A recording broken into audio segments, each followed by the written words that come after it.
Okay, it's been about a week since I made my last video.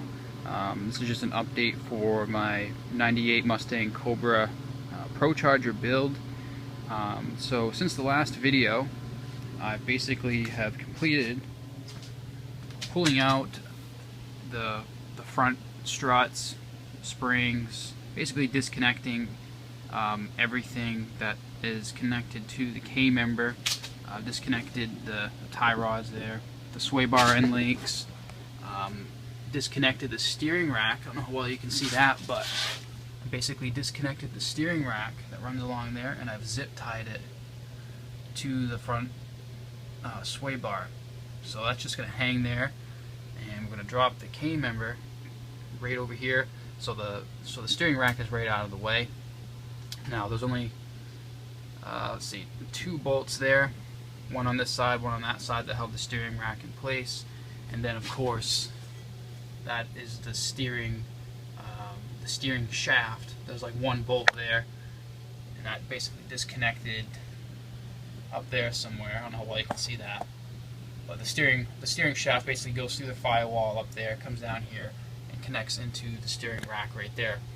So steering rack's out of the way. Spring is out of the lower control arm. So basically these are pretty easy to take out because these are aftermarket springs, which are shorter than stock springs. So if you were trying to remove stock springs out of here, it's kind of a pain in the ass. You have to jack up underneath this control arm to put some pressure on the spring. Then you basically unbolt the strut from the spindle, which I've already done there. Remove the strut, and then with the jack underneath the lower control arm, you slowly let the jack down, and it releases tension on this spring, and then you basically have to pry it out with a pry bar out of here. So when I put these lowering springs on, I had to do that with the stock springs, and it was kind of a pain to get the taller stock springs out. Since these are the shorter SR Performance lowering springs, they're really easy. They just pop right out.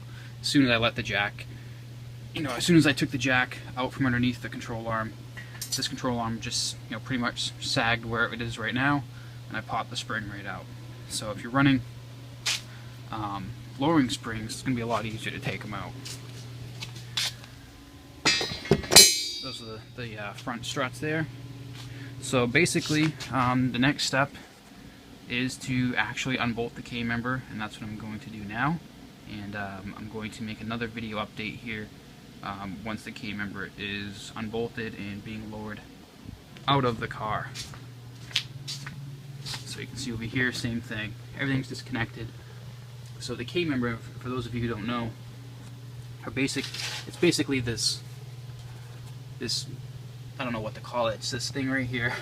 It starts up here. This is where the top of the spring basically goes, and then it wraps around the bottom of the engine, repeats the same thing on the other side. So it's basically where the motor mounts into and where the spring kind of sits in with the lower control arm. So when I pull the K-member out, all that's going to come out with the control arm, and then that's going to basically the motor is going to be hanging there, so I need to support the engine with a bottle jack. So before I start unbolting all this stuff, I'm going to support the engine with a bottle jack underneath the oil pan, right about there, and then I can unbolt the K-member and move it out of the way. So about that point, when I get to that point, I will make a continuation of this video. Okay, so just an update here. We've got the K-member completely disconnected from the car. It's actually pretty easy. I don't like to usually say that, but it was actually probably the easiest part of the entire job. There's just 2 bolts on the top of the strut tower there, I guess you could call it, and there was 2 more bolts over here. I don't know if you can see those right there. There's 2 15mm bolts there, and like 2 18mm bolts up inside that strut tower there on each side, and that was pretty much it. There's that motor mount bolt that I had to take off, or the motor mount nut I had to take off before I unbolted the K member. So right now the only thing supporting the motor is that bottle jack right there. Once I get this K member drug out of the way, I'm going to add like a jack stand or something just for added support right up in here in the front of the oil pan. Just kind of freaks me out with nothing, you know, nothing really supporting the engine except for the bottle jack, and it's obviously bolted to the transmission, but I just like to have a little bit extra just in case. So just want to make a quick little update. K-member is out of the car, and I'm going to drag this out, and I'll make another video update when we actually start the headers. That's going to be the next part of the job, is taking off those factory manifolds there, pretty rusty looking, and adding the new pace setter long tube headers and completing this install so we can move on to the Procharger install. So that's it for this video. I will see you when we start the headers.